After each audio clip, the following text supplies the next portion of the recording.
I'm out here hunting, trying to make a deer die. Snow's falling down, landing flakes in my eye. When I get home tonight, kids will yell with a cry, say, Dad, Christmas is a-coming, and we want you to buy. They'll say a bike, Dad, a dog, a snow machine suit. I'll say, kids, I'm a woodchuck. I ain't got that kind of loot. But go ask the old lady, she got some money. Then you can come back and see me when your nose ain't running. It's time to deck the halls, let's hang them Christmas balls. Kids' cheeks are rosy as a cherry. I'm gonna kiss them all. That's not all. I'm gonna drink the wine from the blackberry.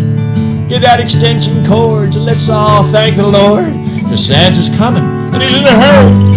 We're gonna drive around, check out the lights in town. It's Christmas time again in Woodchuck Berry.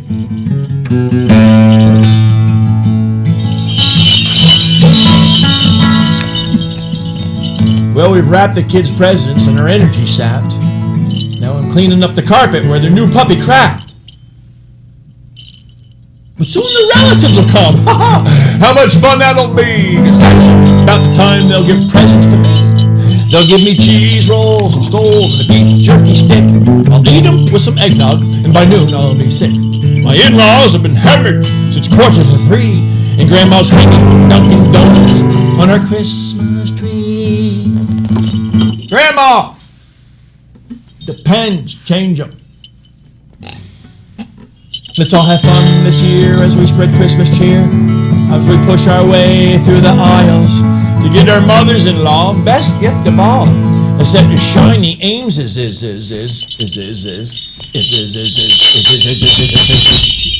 toenail files. Ames's we had heard on high, they had real good shit to buy. Let's go and trim the tree, sing Silent Night with glee. Watch the kids' faces all break out in smiles.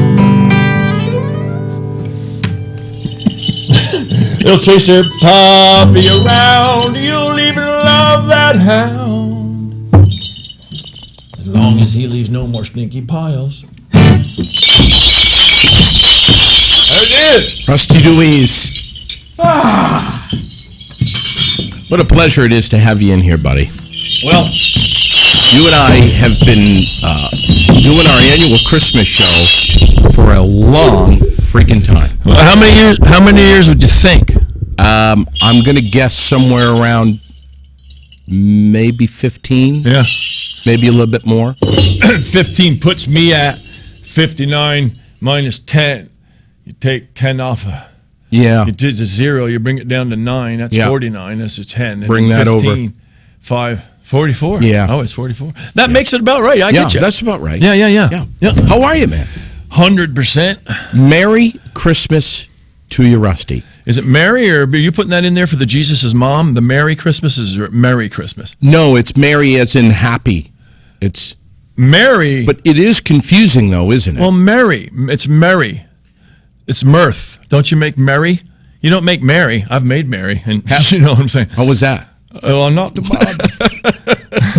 I had an Audi. You know what I mean? One of them Audis. Russ, do you say Merry Christmas or do you say Happy Holidays? I say both. You do. Not for a political reason, not for but if the conversation or the passing by of someone says to me to say the Christmas thing. Yeah. Or if it's a general thing, a group of 5 or 6 people getting into a car, a family perhaps from New Jersey. Happy holidays. Mm-hmm. Because for me it's encompassing more than just Christmas. If I'm just pinpointing Christmas with the person, as we are here, this is a Christmas sort of a thing. Mm-hmm. Then it's Merry Christmas. It's nothing to do with that political. Do you wait and see what they say to you first? If someone says Happy Holidays to you, do you always return with Happy Holidays, or have you ever come back with Merry Christmas? Top of the season to you. Is that what you come back with? If they said Happy Holidays, Happy Holidays, just to break it up, Happy Holidays. Top of the season. I'll break it down even further. I'll go even more politically correct. I'll say, have a goddamn good December. You know what I mean? Just generalize the hell out of it. You know what I mean? No, no, I don't think I'm. No, I don't think I'm picking. I think that in general, that whole thing is overblown. There may be 7 people in the world who are having a problem with Happy Holidays. There's no war on Christmas. Otherwise, we wouldn't be here. War is war. That's something I take offense to. Okay. And you can't offend me, but I take offense to the generalization that we're calling things war when there actually is war. Sure. And that's there's no war on Christmas. That's a made up, inflated thing. Mm-hmm. Interesting. So I just say what I want to say, man. Yeah. But it does change. Good point. The society now is different. We're more sensitive to this. People are more offended now about lots of different things that we weren't back in the 70s. That could very well be, but again, I'm saying that people I meet and talk to aren't really going around being offended. If you're watching the boob tube, and you're listening and you're taking that stuff into account, and you're believing it, then you'll say what you just said. But I'll say if I pass by 70 people in a week, and some of them I know, some of them I don't know, I'm pretty much thinking they're not being offended with anything until they listen on the TV and the TV tells them what they should be offended by. It's faux offense. It's not really happening. You ever see someone and you're not sure if you should say Merry Christmas or Happy Hanukkah? So you go with the Christmas and then you've offended the person who's Jewish. Yeah, well, I think that there are. Or have you? I believe that there's a lot of people of the Hebrew faith now and then who celebrate Christmas too. Yeah. So I would say that I don't know how to discern if someone is celebrating Hanukkah. If it's a fact I know they are, I'll say Happy Hanukkah and good for you getting 8 presents, you sons of bitches. You know what I mean? So if you see someone whose skin is a little bit darker than yours, which, by the way, is extremely pale these days, do you say Feliz Navidad? Do you say Mele Kimikimaka? You don't know. They could be Mexican. They could be from Hawaii. I think if you're trying that hard, then you are literally racist. Yes. if you're stepping around all that stuff so carefully, then that's the racist. The non-racist is someone who says what they feel, and the wish is for happiness. I'm pretty sure again that most people aren't being offended about the holidays. What was this thing about? Do you know more about this stuff? Because you're the bullying of the Rudolph the Red-Nosed Reindeer. Now they're saying, sure, okay? Yeah.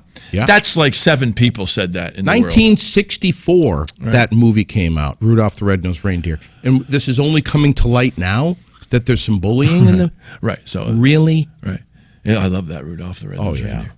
Remember when we were kids, back in the day before DVD players and whatnot, when you had to wait for CBS to play it. Oh, man. And when you knew it was coming on, everything stopped.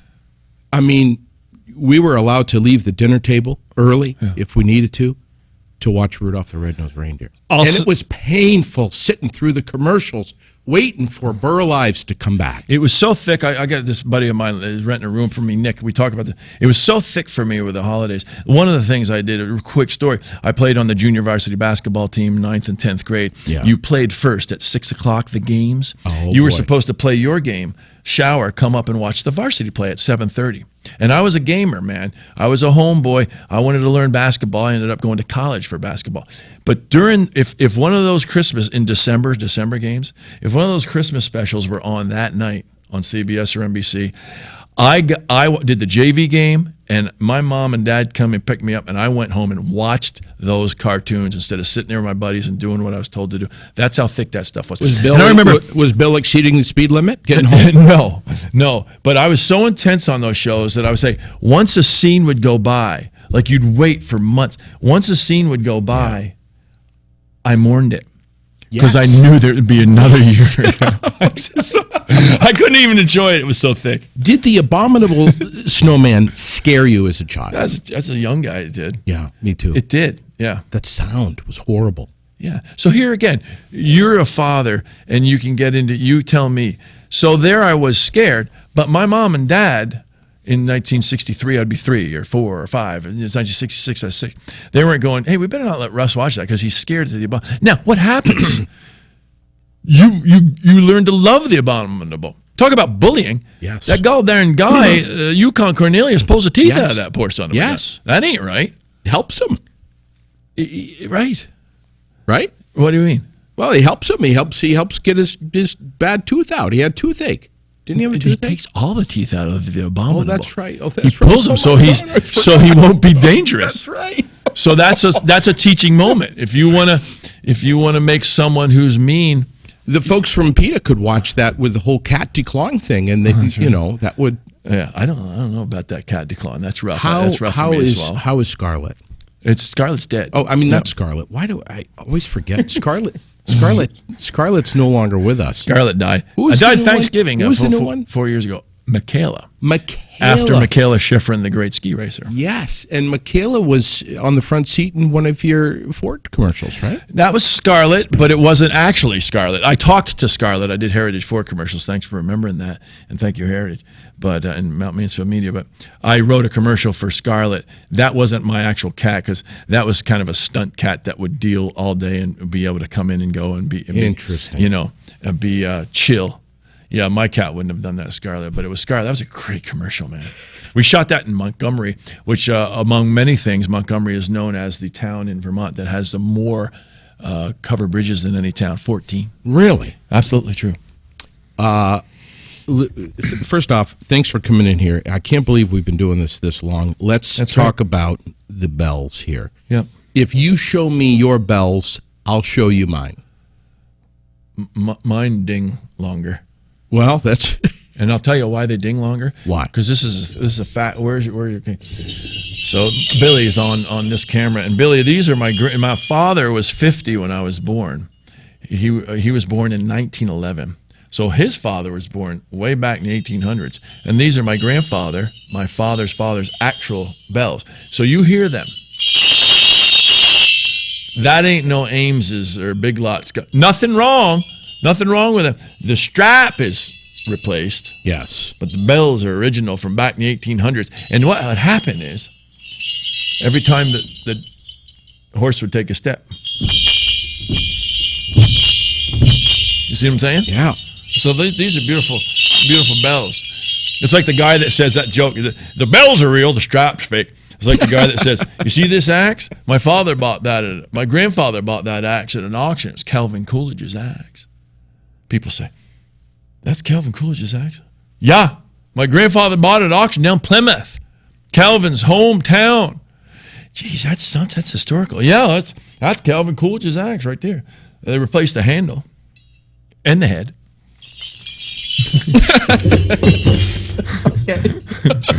Yeah. You got to be quick, Russ. Yes, I know. I'm trying. I never know if you're telling a story that's that's real or something that you've fabricated in your mind, your imagination.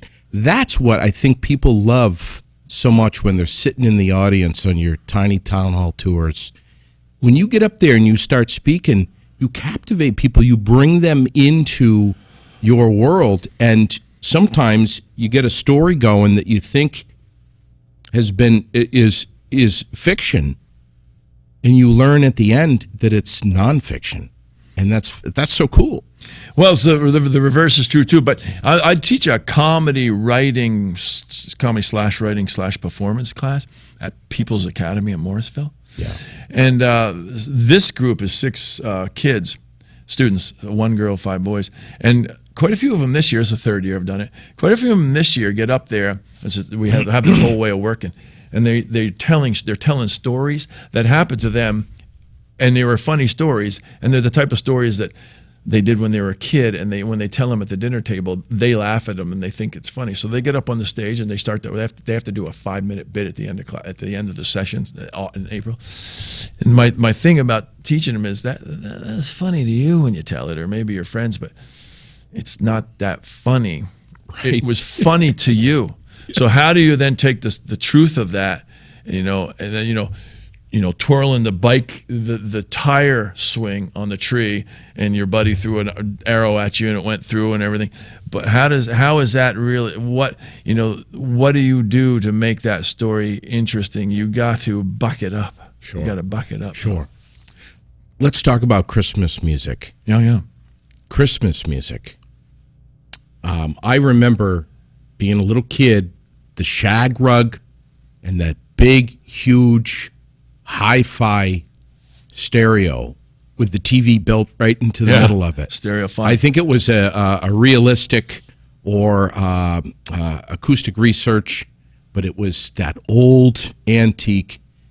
Billy doesn't know what we're talking about. Not sure it was antique, but and it had the 4 legs. Yes. The legs were about this long, Yes. and then each corner. And the TV in the middle.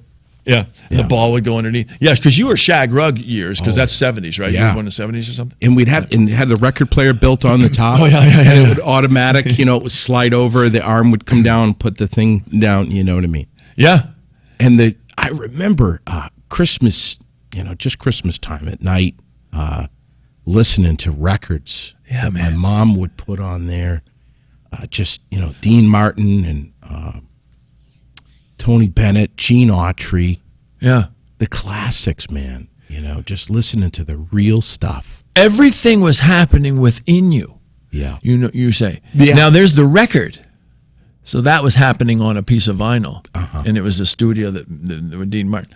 And you'd see the Dean Martin on the Sunday night, his show. Yeah. And there were only 7 stars. Yeah. I've referenced 7 3 times already. I won't do 7 anymore. But it was all happening within you. Yeah. You could hear Dean Martin. You could picture his family, the Christmas. Sure. And you were there in the shag rug, and you felt the shag rug. Yeah. Now it's quite possible that there's an effluvia of information coming in. Yes. So that you don't have the time or the space inside in your mind to imagine things. Yes. Very You're true. Seeing it. Not only are you it's seeing imagined for you. Not only are you seeing it, you're seeing cuts. Billy, on the guy that works, he does this kind of work, a 2.5 seconds. That's all you see. They're not even letting you imagine anything. Sit with it. The Waltons TV show. Yeah. You sat with the scene. Yes. They trusted you. Yes. They don't trust us now. Yes. They. True. Whoever they is. But no, when you told that story of the shag rug, I see it. Of course. I told you about the legs on the thing. Question right now. What color was the shag rug? It was goddamn blue or purple. It was bluish. It was blue, and it had some brown. Okay. And some orange. I saw it as all blue, but anyway. Yeah. Let's talk about some of the classics. I'm going to list off some names, and when I'm done, you please add to them. All right. You're done. Tony Bennett. Yeah. Gene Autry. Ray Conniff. These are my favorits. Ray Conniff. Paul Anka. Come on. The Conniff dancers. Ray Conniff singers. You hip to them? You got to get hip to that whole thing, yeah. Paul Anka. Andy Williams. That's the deal right there, man. Right there. Stop. Yeah. Andy Williams. Oh, holy night. Yeah, and his Andy Williams Christmas special with the family. Oh, my God. That's amazing. Jack Jones. Married Claudette Longier, who murdered Spider Savage, was a World Cup skier. She shot him, murdered him, and that was Andy Williams' wife. And they broke up, and then she, boom. Yeah, and that's a way far. You wouldn't want to go there. Anyway, go ahead. Johnny Mathis. Yeah, just that's rooting on and on. Yeah, nipping at your toes. Sammy Kaye. Yeah, Sammy Kaye, I wouldn't have pulled up on that, but Dean nice. Martin. Well, Dean is one of the top 3 or 4. Brenda Lee. Yep. Although, no disrespect to Brenda if she's watching tonight, but Rocking Around the Christmas Tree, I would be fine if I never heard that song again my whole life. Well, you're a darn radio announcer for 25 years, you know what I mean? Ella Fitzgerald. Yeah. You go back. Perry Como. Yeah, so there is quite a few that you're talking about. Not done. Go ahead. Mel Torme. Vic Damone. Vic Damone. How about Burl Ives? He was a singer. He was a folk singer. He was the sure. What camera? He was the Burl Ives is the snowman on Rudolph. Sam the Snowman. He does the voice. And he narrates it, and he's a singer and everything. Frank Sinatra, of course. We can't forget about him. Bing Crosby. Yeah, you didn't say Bing before? Didn't. No. Carpenters. Oh, Karen Carpenter with that thing, and she missed a meal, man. I mean, what was up with her? It was the saddest thing. Endorsed the Golden Pipes. Yeah. And the brother, Richard. Yes. And they had their own Christmas special. Jesus. And she was a drummer. Yeah. You remember that? Yeah. Those are the classics. That's the music. Yeah, I mean, you hit them all. I mean, who is there anyone that you can think? If I missed just anyone? off the top of my head, who you're missing? Yeah, I don't know. I don't know, but I used to like. They had Donna Reed. They had all the TVs. The The TV shows of the networks, there was CBS basically. In Vermont, all you could get is CBS. Sure. And if the weekly series, they did their Christmas show. Yeah. The week of Christmas. Yes. Now everything starts early, so you would wait, and then there would be the Donna Reed show, the Doris Day show, the Honeymooners way back. Yes, and you see these Christmas shows and really heartfelt things. Yeah, but all the singers were great. And you'd go get. I don't know if this is your time. Your parents would go get gas at the gas station in Texaco. We are the men of Texaco. We work from Maine to Mexico. You would get an album. For a certain amount of gas, they'd give you an album. I have these. A little one, a little 45. No, well maybe, yeah. But I got albums at my house. Don Como put them on disc for me. But my God, they had all those singers. That's the way the studios got their singers out at Christmas time. Yeah. Firestone. Yeah. Oh, Firestone. Yeah. Some of my favorite songs, and I want to hear yours too. But of course, White Christmas, Bing Crosby, Mel Torme, the Christmas song. Which everybody thinks the name of that song is Chestnuts Roasting on an Open Fire. Yeah. But it's called the Christmas song. Which is good for me because I can't spell chestnuts. You can't? No. Is it chess or chest? There's something in there that screws you up, and it just ain't chestnuts, you know what I mean? I think there's an errant A in there. Do you know about that song? No. The Christmas song? No, Chestnuts Roasting. I know it. Mel Torme wrote that song when he was 17 years old. I didn't know that. Sitting by the edge of a pool during the summer. His balls were in the water? He was what? His balls were in the water? No. Chestnuts roasting? No. Oh. No, I thought you were going there. No, I wasn't going there. No, but makes sense.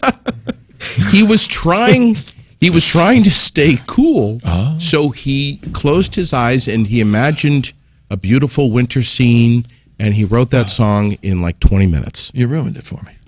Sorry. I'm sorry. No, that's good. Yeah, the songs, they were great songs. And no, I think the TV specials were the big deal. Yeah, back in the day, the Carpenters, the Andy Williams, those are the big things. And Glenn Campbell show. What about that famous song that's been around for thousands and thousands of years? Baby, It's Cold Outside. Yeah, Nick was saying that they're trying to make that no good because the guy's trying to keep her there to have his way with her. Yeah. Is that what they're saying? Yeah. All right. Well, it's the whole Me Too movement. Right. You know about the Me Too Time's up. Yeah. Time's up. Yeah.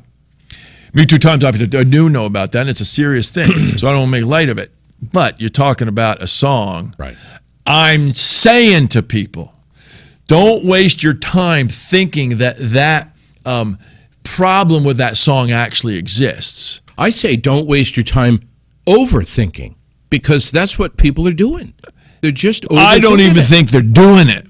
There's two or three people. Yeah. The media hooks onto them and they make it a big thing. Yeah. Let's go tomorrow, any day, to Burlington. You and I dress up nice and get all cleaned up and everything, and just go around with I'm serious. Go around with an iPhone and go up to people and say, can we have a moment of just a second of your time? It's not soliciting, And does the song Baby It's Cold Outside really offend you? And if so, to what extent and why? Yeah. Most people are going to go, no. Yeah. Now, the people who would go yes, heard me say most people will go no.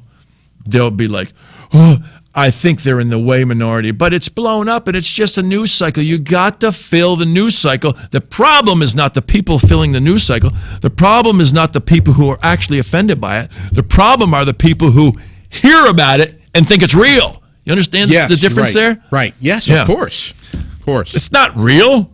Nobody cares about Baby It's Cold Outside. Yeah, but I was going to say 7 people do, but I'm going to say 8 because I said 7 too many times. 8 people do. Slipping something into somebody's drink and, come on. Really? Does it say that in there? Yeah. What does he say? Yeah. Just what's in this drink? Oh, geez, it's a little bit of extra nipper in the eggnog, buddy. It's so not Bill Cosby wrote that song? That's what I'm saying. He says that? What's the line? Nick, find us that line, will you? It's something about what's in this drink. I can't remember. Is she saying that? Is she saying that in the story? Yes, she's saying.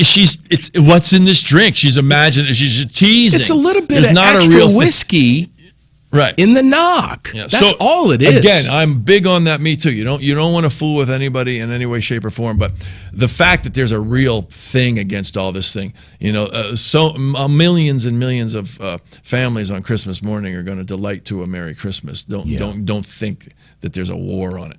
Do you have music playing It on? sells things to say that. Do you have music playing on Christmas morning at your house? Yeah. When gifts are being opened or sure. whatever. What's playing? Is it the Tabernacle Choir? Is it something? Are there lots of horns and magical? Good to bring that up because I do like the choral. I do like the choral seasonal music. Oh, I do like the classical seasonal music. I like the classic ones, and it depends on the year. I'll do how much have I listened to this one or that one, and who's around the tree and everything. Yeah. So I have a barn that you've been to many times. Yeah. And in the evenings I go down there and sort of do my work, and I appreciate people coming to the shows and everything. And around 7 I'll go down there and like this wood stove up, and there's the lights all around it. And Beautiful. I have the Christmas music on this time of year in the background. It's nice. Yeah. Songs that drive me nuts during Christmas. And you know me. You know I love music.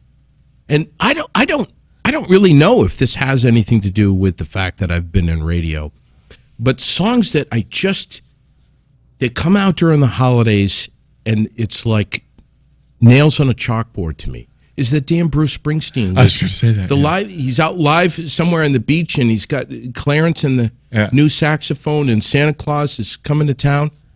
Drives me nuts, buddy. Yeah. The other one is anything from Alvin and the Chipmunks. Just right. I can't, Elvis Blue Christmas. It just that's a lot. nobody should have had Elvis recording. Yeah, you've heard that too much for yourself. He should have just stayed doing some rock and roll and no Christmas. Yeah, that's just my thing. Wham! Last Christmas. Oh yeah, Last Christmas. I have a couple of CDs, as many people do, that are like a Merle Haggard CD where there's some original ones in there that are really nice. No, that's different. As you listen to them over the course of your lifetime, you get to know those tunes and they become traditional for you. But so I don't want to mention the radio station, but you know what station I'm talking about. You flick it on this time of year, and you're going to hear Wham! Last Christmas. You're going to hear Happy Christmas, War is Over, John Lennon. Yeah. War is over. Right. What is the one? So this is Christmas. That's it. Oh yeah, when it goes into the right. Yeah, that's it. I like. And then at the end, you got Yoko Ono, who sounds like a pig in heat. Well, she's a performance artist. I wouldn't necessarily tie the name pig into her name. All right, I'm just saying. Into the description. Talk about Christmas spirit. I'm just saying. Oh my God, she should not be singing at the end of any song, let alone that one. And we have to listen to it. It's painful. She's about goddamn like in her late 80s now. Yeah, I think because she was older than John Lennon. She seems like an incredible pain in the ass. I'm just putting it out there. She always spoke well of you. That's all. That's all I know. She really did. Paul McCartney. She said, jet degree. I like a jet degree. Paul McCartney. I like a jet degree.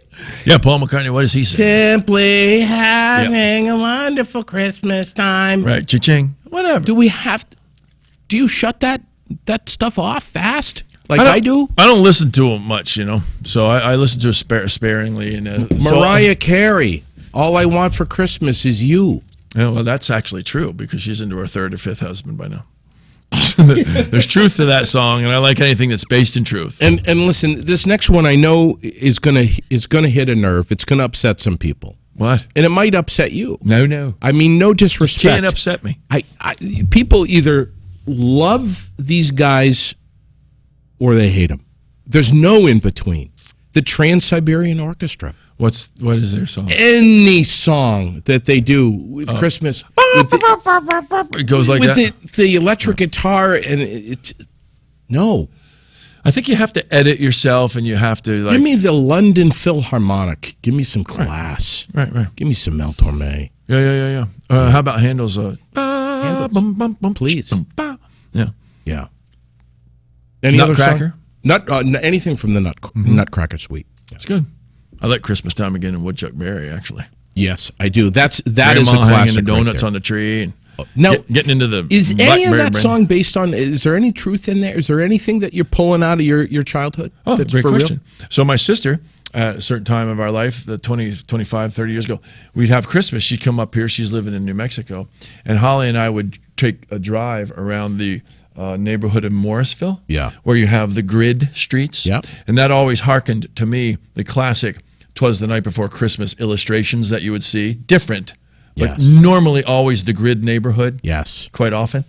So we would go and we'd look near their apartment buildings, and I remember there was one that had a first floor, second floor, and a third floor, and kind of a, one of those things that goes out, and each floor was a different apartment, and each would put their tree in there. So it'd be, every year you'd go, is there 3 trees? Oh, no, there's only 2. Well, there might be 3, but the one might be out yet.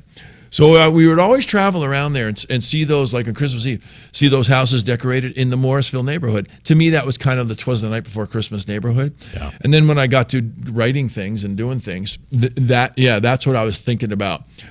Christmas time again in Woodchuck Berry. Morrisville then becomes Woodchuck Berry. I just came up with Woodchuck Berry, and then it's Chuck Berry. Mm-hmm. That was luck. Yeah. And then the words just come easily, and it's Christmas time again. And let's get trim the tree. That came easy. That song. Yeah. But yes, it's true. There's truth. Yes, look, Morrisville. You know that I'm a dad. Yeah. Got a 5-year-old. Lily, 5 years old now. Yeah. We have the Elf on the Shelf. The Elf on the Shelf. Are you familiar with the Elf on the Shelf? You explained this to me several years ago. Yeah. So this is a husband and wife that created this little felt doll of an elf, tiny little thing. And they started putting it around the house, and they would tell their kid, that's the elf, and the elf is a magical elf that's watching you. Right. And you're not allowed to touch the elf, only the adults are. But the elf is that always... just since the Me Too? You're not allowed to touch it? Since the Me Too, you can't touch it? Oh, the Me Too movement? Yeah, that's of course that's part of it. Of course that's part of it. But the elf is always watching the child. So every night, the elf zips up to the North Pole and reports back to Santa Claus on the child's behavior. Right. A lot of opinions about the Elf on the Shelf. So anyway, mom and dad started marketing this, and then they got the clothes, and then they had different elves, and then they got the book that goes with it, and you get the whole package and the accessorize. They made a fortune off of the Elf on the Shelf, which is like $35 now if you want to get the one with the book. Had to get it for Lily. So we have the Elf on the Shelf, and now that she's 5, this is taken very seriously. Yeah, I bet. I mean, you cannot make a mistake. There's no room for error. Every night she goes to bed, we are thinking, where will the elf be when Lily wakes up in the morning? Different place in the house every morning. And what scenario will the elf be? Will the elf be sitting in the tree? Will the elf be sitting up on the mantle over by the telephone, kitchen table? Will it be in literally into a box of cereal? Mm-hmm. Where will the elf be? In the fridge? On the toilet? And it's a process. You've got to be. Sherilyn does. She comes up with great ideas. So what's the thing? And then Lily gets up in the morning. Lily gets up in the morning, looks for the elf, finds the elf. Different scenario. What's the point? And then she's just fascinated by it. Oh, because he's looking. Oh my God! Look at the elf. Had a box of Skittles and knocked them over, and they went all over the table. Okay. And that was Lily's. So it's some genius move by somebody. It just was lucky. For genius them. move. Okay, cool. Yeah, but cool. then there's folks out there that are very anti Elf on the Shelf. Mm-hmm. You shouldn't need something like that. You know what I have at my house? What do you have? Maria on the Davenport. That's what I have at my house. One night it's on the Davenport. The next night it's on the old hi-fi. She knocked the Skittles over. I'm picking them out.